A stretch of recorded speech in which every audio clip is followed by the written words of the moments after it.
Chapter 14. The Three Moods of Material Nature. The Supreme Personality of Godhead said, "Again, I shall declare to you this supreme wisdom, the best of all knowledge, knowing which all the sages have attained the supreme perfection.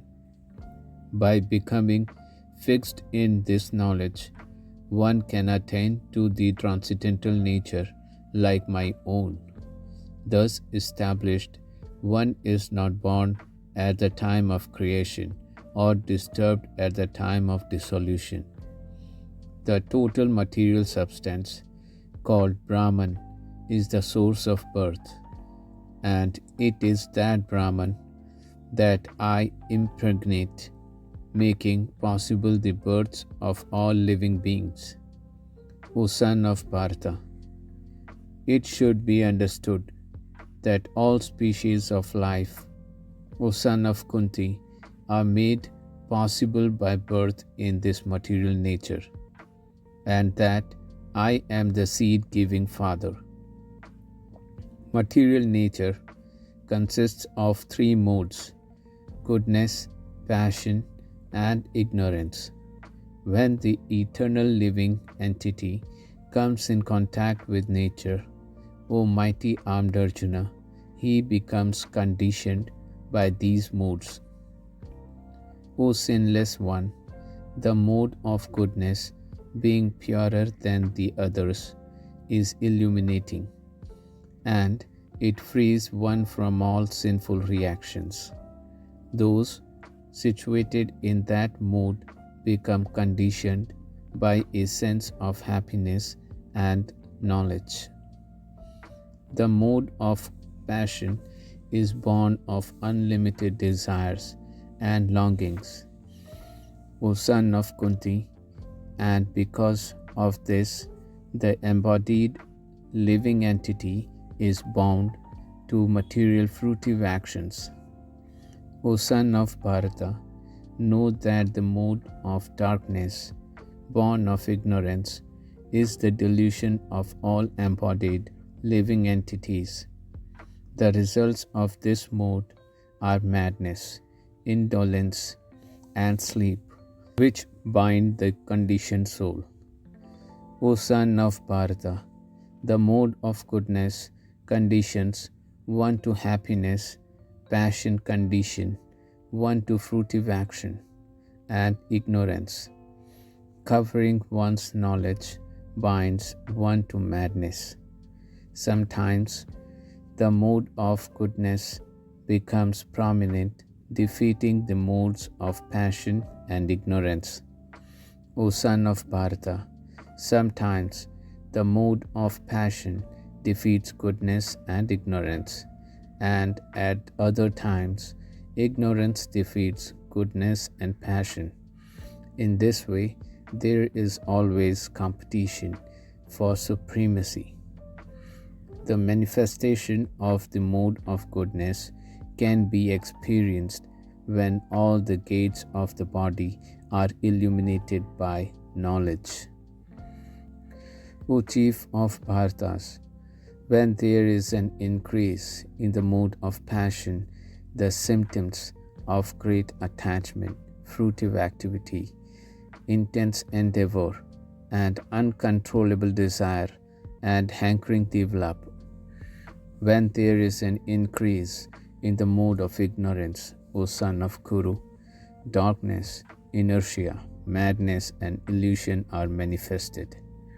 When one dies in the mode of goodness, he attains to the pure higher planets of the great sages.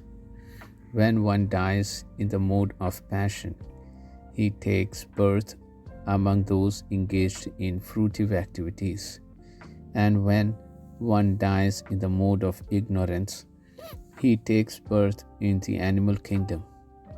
The result of pious action is pure and is said to be in the mode of goodness. But action done in the mode of passion results in misery, and action performed in the mode of ignorance results in foolishness.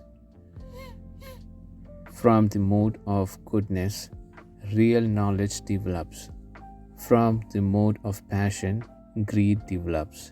And from the mode of ignorance, develop foolishness, madness, and illusion.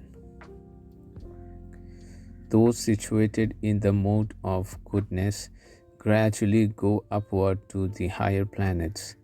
Those in the mode of passion live on the earthly planets, and those in the abominable mode of ignorance go down to the hellish worlds. When one properly sees that in all activities no other performer is at work than these modes of nature, and he knows the Supreme Lord, who is transcendental to all these modes, he attains my spiritual nature. When the embodied being is able to transcend these three modes associated with the material body, he can become free from birth, death, old age, and their distresses, and can enjoy nectar even in this life. Arjuna inquired, O my dear Lord, by which symptoms is one know who is transcendental to these three modes? What is his behavior, and how does he transcend the modes of nature? The Supreme Personality of Godhead said, O son of Pandu, he who does not hate illumination, attachment, and delusion, when they are present, or long for them when they disappear, who is unwavering and undisturbed through all these reactions of the material qualities, remaining neutral and transcendental, knowing that the modes alone are active, who is situated in the self and regards alike happiness and distress, who looks upon a lump of earth, a stone, and a piece of gold with an equal eye, who is equal towards the desirable and the undesirable, who is steady, situated equally well in praise and blame, honor and dishonor, who treats alike both friend and enemy, and who has renounced all material activities. Such a person is said to have transcended the modes of nature.